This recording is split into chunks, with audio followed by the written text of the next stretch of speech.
Super Godveer season 1 episode 27 the birth of first human god arc part 1।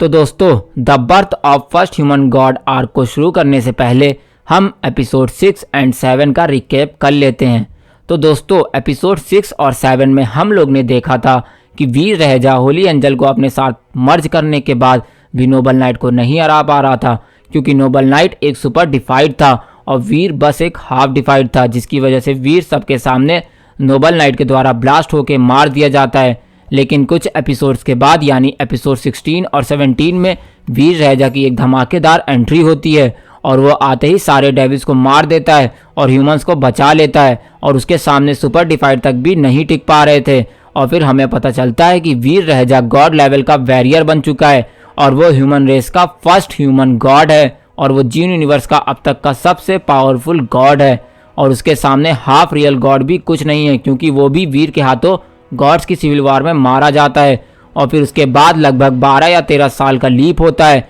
और फिर होती है वीर से भी ज़्यादा पावरफुल ह्यूमन गॉड की एंट्री, जो कि आगे चल के मल्टीवर्स का गॉड बनेगा और वो कोई और नहीं बल्कि वीर का छोटा बेटा अथर्व रहेजा है। हालांकि इधर हम वीर की बात करते हैं तो इधर अथर्व के पैदा होने पे जीन यूनिवर्स में दूसरे यूनिवर्स के गॉड भी आने लगे हैं और रियल गॉड लेवल के भी गॉड एलियन आ रहे हैं और स्पिरिट्स भी आ रही हैं। और हो सकता है दोस्तों कि आगे चल के जीन यूनिवर्स को ख़त्म करने के लिए रियल गॉड लेवल से भी ज़्यादा लेवल वाले गॉड्स आएंगे। हालांकि हमें यह पता है कि जब तक रियल गॉड लेवल के गॉड आएंगे वीर उनको आसानी से मार सकता है और ये चीज़ हम एपिसोड 26 में देख चुके हैं, जब वीर ने एक ही हमले में रियल गॉड स्पिरिट लायरा का दिल निकाल दिया था और फिर लायरा को उसके स्पिरिट स्टोन में वापस भेज दिया था। और इसके बाद फिर से हमें 2 साल का लीप देखने को मिलता है और इस लीप के दौरान कई हमले अथर्व पे होते हैं, लेकिन वीर सबको मार देता है और जितनी भी रियल गॉड लेवल की स्पिरिट आती थी उनके स्पिरिट स्टोन में उनको मार के भेज देता था। हालांकि अब तक वीर ने कई गॉड्स को मारने के बाद फर्स्ट से लेकर 3rd जनरेशन तक के गॉड्स के 100 जीन पॉइंट्स हासिल कर लिए हैं और लास्ट जनरेशन यानी 4th जनरेशन के 50 जीन पॉइंट्स हासिल कर लिए हैं और अब उसको बस 4th जनरेशन के गॉड के 50 जीन पॉइंट्स चाहिए, जिसके बाद वीर एक रियल गॉड लेवल का गॉड बन जाएगा और फिर वो स्कॉर्पियस यूनिवर्स जा पाएगा और वहाँ पे सबको मार देगा, उन सबको जो कि वीर के छोटे बेटे अथर्व रहजा को मारना चाहते हैं। और फिर स्कॉर्पियस यूनिवर्स के दुश्मनों को मारने के बाद वीर अगले यूनिवर्स जाएगा और फिर इसी तरह हर एक यूनिवर्स के दुश्मनों को मार के अथर्व और जीन यूनिवर्स के लोगों को सबको बचा के रखेगा। और ऐसा करते वक्त वो ऐसी चीज़ें और ऐसी डेविल सोल इस्तेमाल करेगा और ऐसी ताकत इस्तेमाल करेगा जिसके बारे में आप लोग नहीं जानते, क्योंकि आपने अभी तक वीर के हार्ड डिफाइड से फर्स्ट ह्यूमन गॉड के बनने तक का सफ़र सुना ही नहीं है, जिसकी वजह से आपको बहुत सी चीज़ें वीर के बारे में पता ही नहीं है और उसकी नई ताकतों के बारे में भी नहीं पता है। इसलिए मैं यानी आरजे कैफ आज से यानी एपिसोड 27 से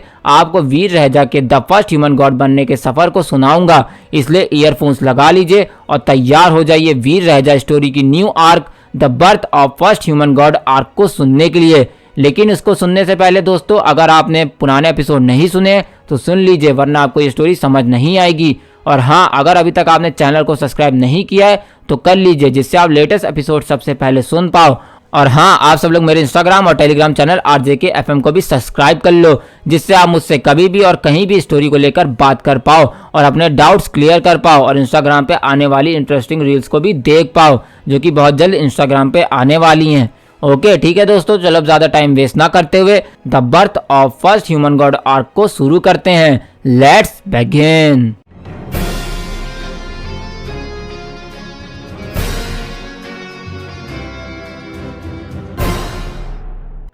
इधर वीर रहजा इस समय बहुत ज़्यादा घायल है इतनी ऊंचाई से गिरने के बाद और उसकी हालत ख़राब होती जा रही है और ऊपर उसका क्लोन नोबल नाइट से लड़ रहा है और इधर वहीं वीर पल पल कमज़ोर होता जा रहा है, जिसकी वजह से जो ब्लू बीटल वीर के पास था वो अचानक निकलता है और फिर एक स्पेसशिप को बुला के वीर को उसके अंदर बैठा देता है। हालांकि अभी उसने वीर को अंदर बैठाया ही था कि तभी वीर पूरी ताकत लगा के होली एंजल को अपने से अलग कर देता है, जिसके बाद वो अपने पहले के रूप में आ जाता है। हालांकि इस रूप में आने के बाद वीर और भी ज़्यादा कमज़ोर हो जाता है और वो बस बेहोश होने वाला होता है, लेकिन बेहोश होने से पहले वो बेहोश पड़ी होली एंजल को देखता है और फिर ब्लू बीटल को देखता है और फिर ब्लू बीटल को सहलाते हुए उससे कहता है, ब्लू बीटल अपनी शक्तियों से हमें इतनी दूर ले चलो जहाँ पे मैं आसानी से हील हो सकूं और जहां पे बुद्धास और डेविल्स का नामो निशान ना रहे, वीर ब्लू बीटल से कहता है और फिर तुरंत ही बेहोश हो जाता है। और फिर उसके बेहोश होते ही ब्लू बीटल अपनी शक्तियों से उस स्पेसशिप को कंट्रोल करने लगता है और पता नहीं कैसे लाइट की स्पीड से भी तेज़, यानी इतनी स्पीड से ब्लू बीटल उस प्लैनेट से निकलता है कि नोबल नाइट भी ये डिटेक्ट नहीं कर पाता कि उसके आसपास से कोई चीज़ गुजरी है। हालांकि इधर वहीं ब्लू बीटल उस स्पेसशिप को लेके एक ऐसे डायमेंशन में ट्रैवल करने लगता है जहां पे सिर्फ वाइट और रेड लाइट्स ही चमक रही थी। और फिर कुछ देर ट्रैवल करने के बाद एक सर्कल से वो लोग उस डायमेंशन से बाहर आ जाते हैं और फिर हम देखते हैं कि वो स्पेसशिप एक वीरान और खाली पड़े प्लैनेट पे है जहाँ पे दूर दूर तक किसी का भी नामो निशान नहीं है और पूरे में अंधेरा ही अंधेरा फैला हुआ है और पूरे एरिया में सिर्फ वही एक स्पेसशिप दिख रही है जिसमें वीर और होली एंजल बेहोश पड़े हुए हैं। और अब तक वीर का बहुत खून निकल चुका है, लेकिन अब उसने ब्लीड करना बंद कर दिया है क्योंकि ब्लू बीटल ने खून को रोक दिया है। हालांकि इधर होली एंजल पता नहीं कैसे उसने वीर के खून को एब्जॉर्ब करना शुरू कर दिया है और सरप्राइजिंगली वीर के खून में कुछ ऐसा है जिसकी वजह से होली एंजल धीरे धीरे हील हो रही है। हालांकि अभी भी वो बेहोश है और वीर भी बेहोश है और उनमें से अभी तक किसी को भी होश नहीं आया है। और फिर इसी तरह 3 महीने हो चुके हैं और अभी तक किसी को होश नहीं आया था। लेकिन तभी अचानक एक दिन होली एंजल की आंखें खुलती है और वो देखती है कि उसके सामने एक अनजान अंधेरे से भरा एक सुनसान प्लानट होता है जहां बस गिनती के पेड़ पौधे हैं। इधर ये देखकर होली एंजल कुछ सोचती है और स्पेसशिप के बाहर निकलने लगती है। तो आई नो दोस्तों, आप लोग सोच रहे होंगे कि होली एंजल सही कैसे हो गई और कैसे इसकी बॉडी हील हुई और वीर का क्या हुआ। तो दोस्तों, होली एंजल के पास उसकी खुद की होली लाइट है और वीर के ब्लड के वजह से उसकी हीलिंग बहुत तेज़ हो गई थी। और होली एंजल वैसे भी वीर की तरह इतनी ज़्यादा घायल नहीं हुई थी क्योंकि वो वीर के शरीर में मर्ज हो गई थी। आधे से ज़्यादा चोट तो सिर्फ वीर को लगी और वीर के अलावा होली एंजल को सिर्फ कम चोटें लगी थी। इस वजह से होली एंजल जल्दी ठीक हो गई।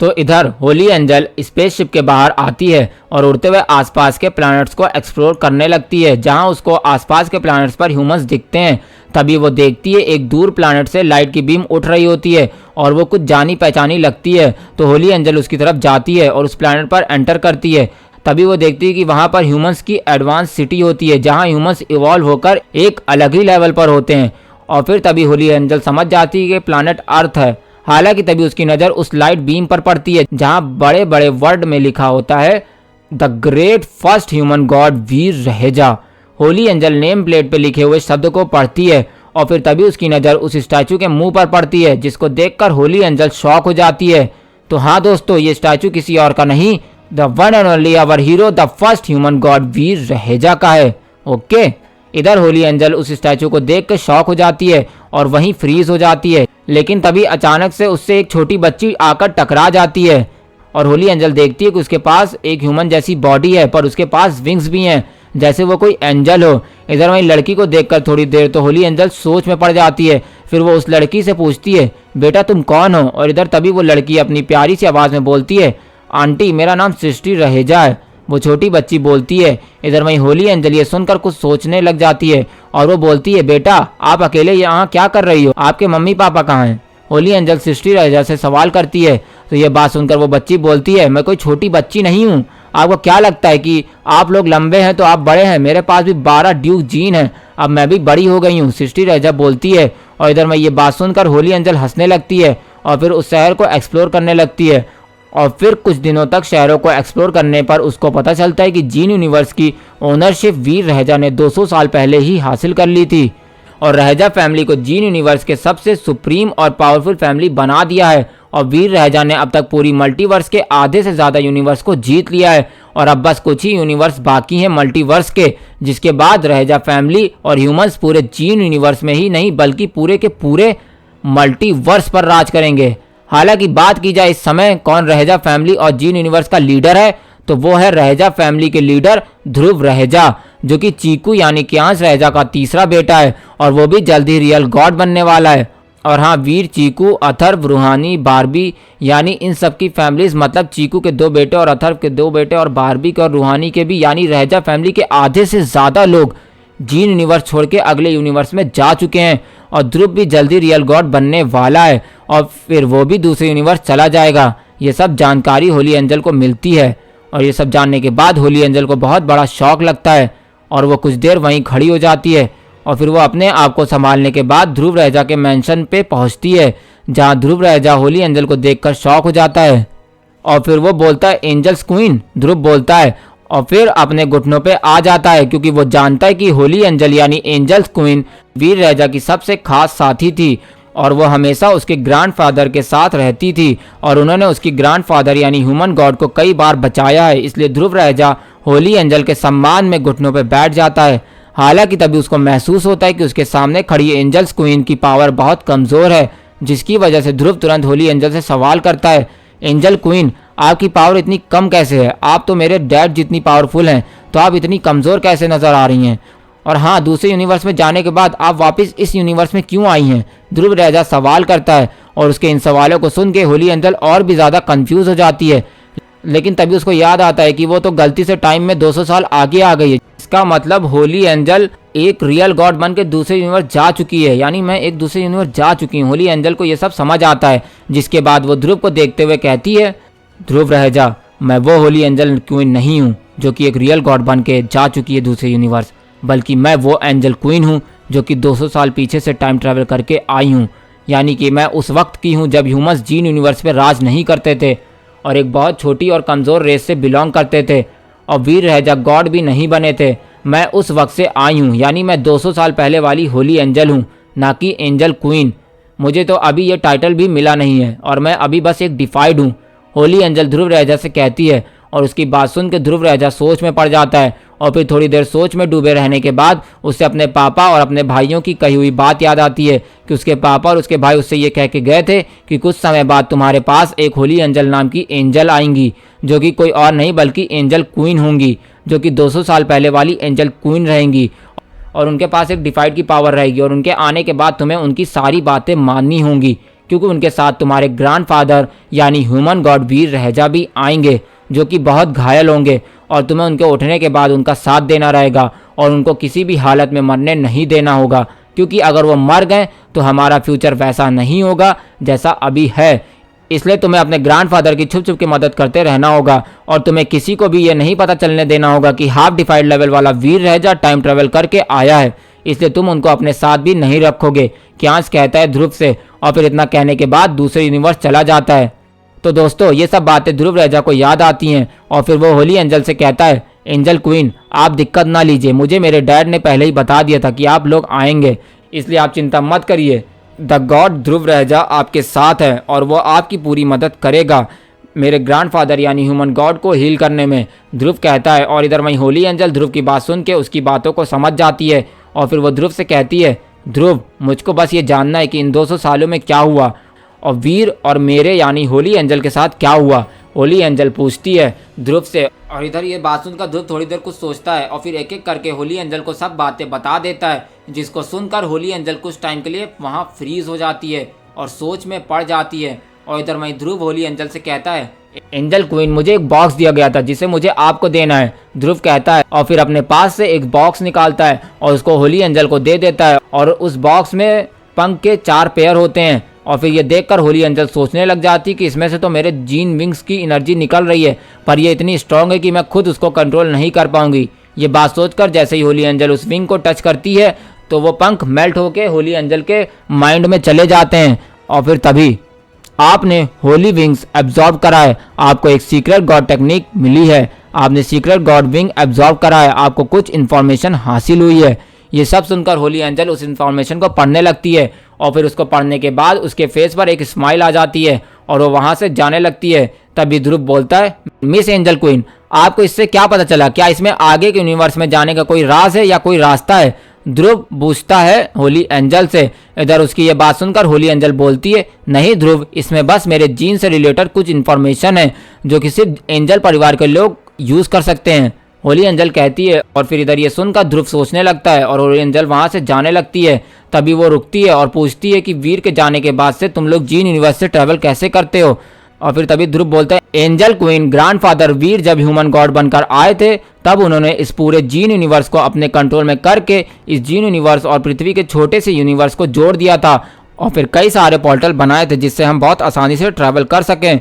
और आज के टाइम ऐसे पोर्टल हज़ारों की संख्या में हैं जो जीन यूनिवर्स के अलग अलग प्लैनेट्स पर जाकर ओपन होते हैं जहां ह्यूमंस का कंट्रोल है, ध्रुव कहता है। और फिर यह कहने के बाद ध्रुव हिचकिचाते हुए बोलता है, लेडी एंजल क्वीन, मैं एक बात जानना चाहता हूँ।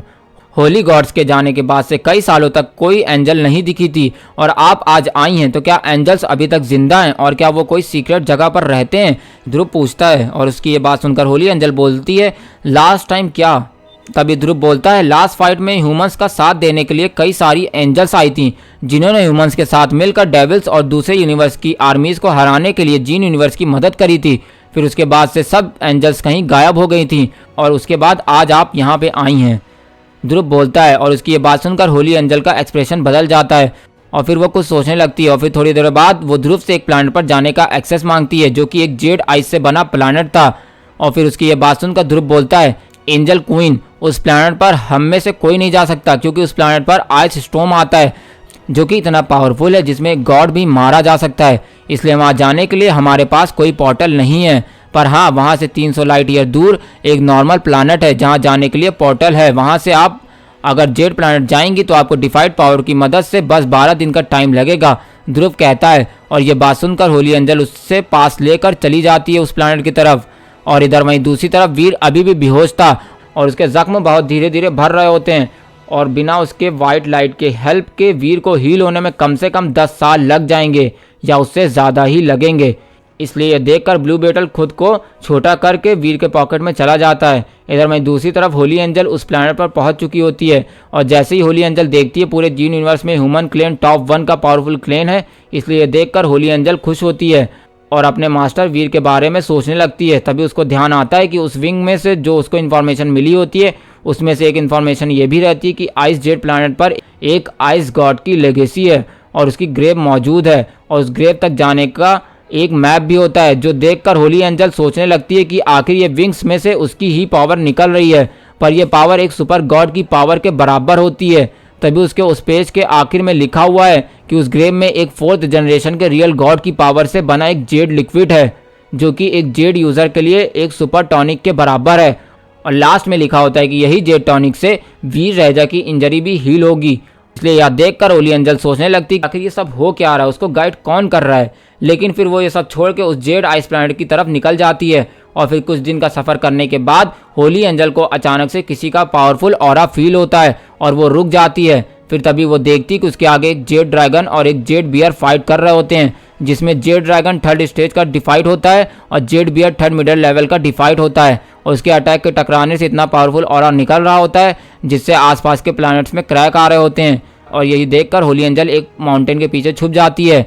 लेकिन तभी जेड ड्रैगन अपनी सारी पावर को मर्ज करके जेड बियर के फेस पर एक पावरफुल अटैक करता है, जिससे जेड बियर के फेस पर क्रैक आ जाता है और फेस से ब्लड बहने लगता है। और फिर तभी जेड बियर गुस्सा होकर अपनी सारी पावर मर्ज करके उस ड्रैगन को पकड़कर उसके पेट पर अटैक करता है, जिससे वो दोनों ही डिफाइड खून में तर हो चुके होते हैं। तभी यह मौका देखकर होली एंजल अपनी स्वर्ड को निकालकर सारी पावर मर्ज करके एक अटैक दोनों की तरफ भेजती है, जिस अटैक को देखकर दोनों क्रिएचर्स की आंखों में मौत का खौफ दिख रहा होता है और उस अटैक से दोनों क्रिएचर बीच से अलग हो जाते हैं। और फिर तभी आपने जेड ईयर बियर को मारा है, आपको जेड ईयर बियर का जीन क्रिस्टल हासिल हुआ है। आपने जेड वाटर ड्रैगन को मारा है जिससे आपको जेड ड्रैगन की डेविल सोल हासिल हुई है और आपको जेड ड्रैगन का जीन क्रिस्टल हासिल हुआ है। होली एंजल को ये नोटिफिकेशन सुनाई देती है और इसको सुन के होली एंजल के फेस पर क्रूएल स्माइल आ जाती है और वो उन दोनों जीन क्रिस्टल को उठाकर एब्जॉर्ब करने की कोशिश करती है, लेकिन वो कर नहीं पाती है। इसलिए होली एंजल टाइम वेस्ट ना करते हुए उस दोनों जीन क्रिस्टल को अपने बैग में रखकर जेड प्लांट की तरफ बढ़ने लगती है। और फिर जैसे जैसे होली एंजल प्लांट की तरफ बढ़ रही होती है वैसे वैसे उसको एक पावरफुल ऑरा फील हो रहा होता है और प्लानट से ऐसी पावर निकल रही होती है जैसे कि उस प्लानट पर बस गॉड्स का कब्जा हो। इसलिए सेंस करके होली एंजल एक बार फिर से उस मैप को देखती है और उस मैप में बताए गए रास्ते पर चलने लगती है। और फिर रास्ते में उसको कई जेड क्रिएचर्स की बॉडी मिलती है जिसमें कुछ गॉड लेवल के ड्रैगन्स भी होते हैं। और फिर ये देखकर होली एंजल वहाँ मौजूद गॉड क्रिस्टल और डिफाइड क्रिस्टल को उठाकर आगे बढ़ने लगती है। और फिर थोड़ी देर बाद उसको आगे जाकर एक जेड गेट दिखता है जो कि एक केव के मुंह पर था और मैप पे लिखे शब्द के अनुसार होली एंजल उस गेट के सामने एक रिचुअल करती है जिससे वो गेट खुलने लगता है और जैसे ही वो गेट खुलता है उसके अंदर से ऐसी पावर निकलती है जिसको फील करके होली एंजल की सोल कांप जाती है और फिर वो धीरे धीरे उस गेट के अंदर जाने लगती है। और अंदर जाने के बाद होली एंजल को एक बड़ा सा टेम्पल मिलता है जिस पर लिखा होता है कि जब जेड गॉड डायरेक्ट गॉड से 4th जनरेशन के रियल गॉड बनने वाले थे तभी उनके दुश्मनों ने उन पर अटैक कर दिया था, जिससे वो बहुत घायल हो गए थे,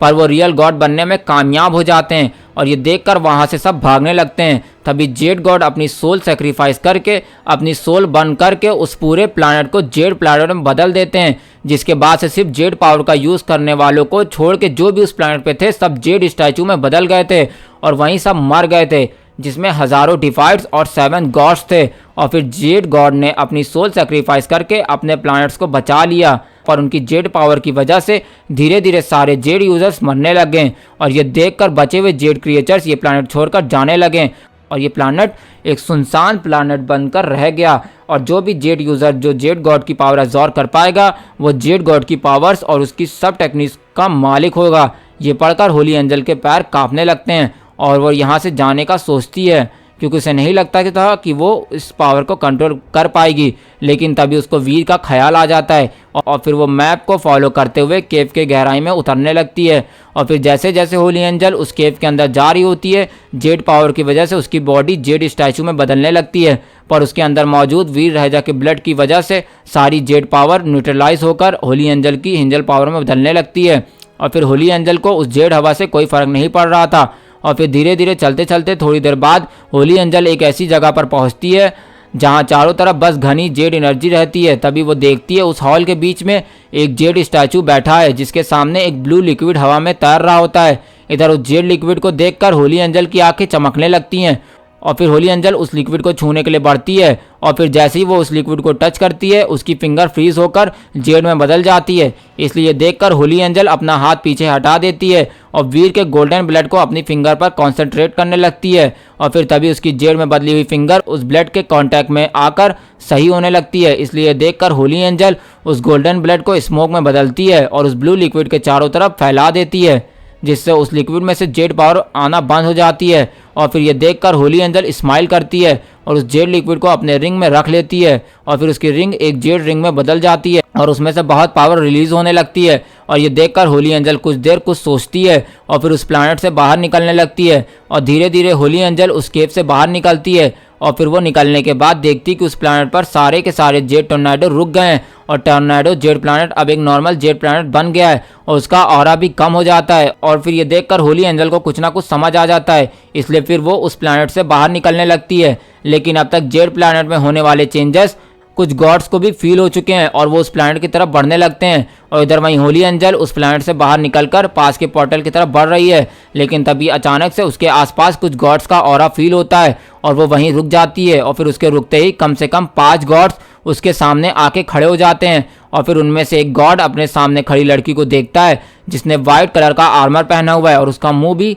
इस समय बंद है और वो लड़की एक डिफाइड लेवल की वैरियर है और उसको जेड प्लैनेट से निकलता देख आए हुए 5 गॉड्स बहुत हैरान है। इसलिए उनमें से एक गॉड होली एंजल को देखते हुए बोलता है, ए लड़की तू कौन है और तुझे यहाँ पे किसने भेजा है और तू किसकी जासूस है और तू जेड प्लैनेट से जिंदा कैसे वापस आ गई, बता जल्दी। 5 गॉड्स में से एक गॉड कहता है जो कि जीन यूनिवर्स का 10th स्ट्रॉन्गेस्ट गॉड है और उसके साथ खड़े 4 लोग उससे कम पावर वाले गॉड हैं। ओके, इधर होली एंजल उस गॉड की बात सुन के कहती है, मैं तो बस यहाँ से गुजर रही थी, मुझे नहीं पता था कि जेड प्लैनेट के साथ क्या हुआ है। होली एंजल बोलती है जिसपे वो 10th स्ट्रॉन्गेस्ट गॉड बोलता है, अच्छा तो बस यहाँ से गुजर रही थी, तो फिर तेरे पास वो जेड रिंग क्या कर रही है जो तेरे हाथों में है। 10th गॉड बोलता है जिसपे होली एंजल कहती है, ये रिंग ये तो बस एक मामूली सी जेड रिंग है। होली एंजल कहती है और इधर वहीं 10th गॉड होली एंजल की बात सुन के कहता है, अच्छा तो ये बस एक मामूली रिंग है ना, तो लाओ फिर इसे मुझे दे दो क्योंकि ये रिंग मुझे अच्छी लग गई है। 10th गॉड बोलता है जिसपे होली एंजल बोलती है, ये रिंग मेरी है और मैं ये किसी को नहीं दूंगी। होली एंजल बोलती है 10th गॉड से और फिर इतना बोलते ही अभी अभी हासिल हुई जेड ड्रैगन की डेविल सोल को बुलाती है जो कि एक सवारी डेविल सोल थी और फिर उस पर बैठ कर होली एंजल भागने लगती है उन 5 गॉड से। और इधर वहीं 10th गॉड होली एंजल को भागता देख गुस्से में आ जाता है और फिर वो अपने साथियों से चिल्लाते हुए कहता है, जल्दी चलो उस लड़की के पीछे, बच के भागनी नहीं चाहिए वो लड़की और ध्रुव रहजा के इलाके में तो बिल्कुल भी नहीं जानी चाहिए। 10th गॉड बोलता है और फिर पांचों गॉड्स होली एंजल का पीछा करने लगते हैं। तो दोस्तों आपको क्या लगता है पांचों गॉड्स होली एंजल से वो लिक्विड छीन पाएंगे या नहीं, और क्या होली एंजल वीर तक वो लिक्विड पहुंचा पाएगी या नहीं, या उसकी मदद करने के लिए कोई आने वाला है, मुझे कमेंट करके बताइए। और हाँ, अगर आपको जानना है कि आगे क्या होने वाला है तो ये जानने के लिए सुनते रहिए the one and only RJ Kaif के साथ सुपर गॉड वीर स्टोरी की New York the birth of first human god arc इन हिंदी, सिर्फ और सिर्फ आरजे के FM YT चैनल पर। गया। When I'm facing down, I fight. Even when I don't know what is right, I'ma pick a side and I'ma take pride. I will decide my fate and